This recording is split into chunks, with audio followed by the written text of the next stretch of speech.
Hi, my name is Larry Karaszewski, and welcome to Trailers from Hell. Today's movie is SKIDOO, ouch, from 1968, directed by Otto Preminger and written by Doran William Cannon.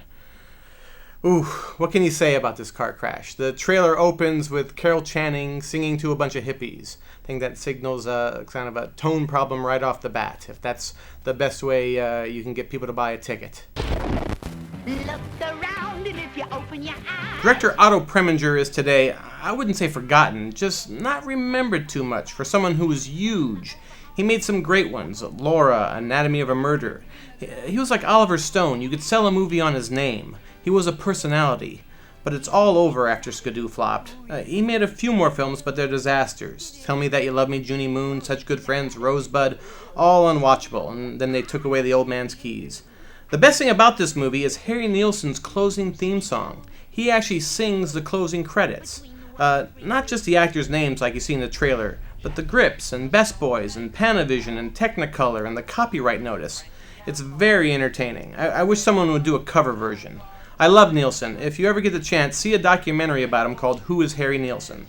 Now, a few words about this cast. Gleason, John Philip Law, George Raft. It's nuts.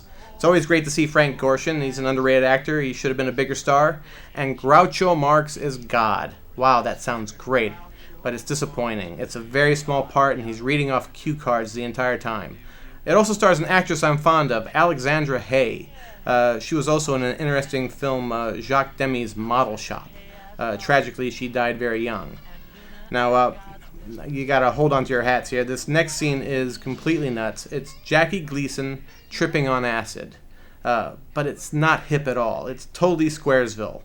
I love comedy from this time period with older stars trying to be with it and groovy and failing miserably. A friend of mine gives this stuff a generic term, Bob Hope in a Beatles wig. This is not the trailer I had hoped to show. The marketing team were so perplexed at how to sell SKIDOO that they actually came up with a trailer that barely showed any scenes from the movie. It was a series of testimonials from stars who loved the film. Most of them were stars in the film, so they were not very objective. The best part was a big thumbs up from Dr. Timothy Leary and Sammy Davis Jr. saying, if you don't like SKIDOO, you don't like chicken on Sundays. I want to end with a word about the writer, Doran William Cannon. He wrote two of the oddest films of all time, SKIDOO and Robert Altman's Brewster McCloud. God bless him. He knew what he liked.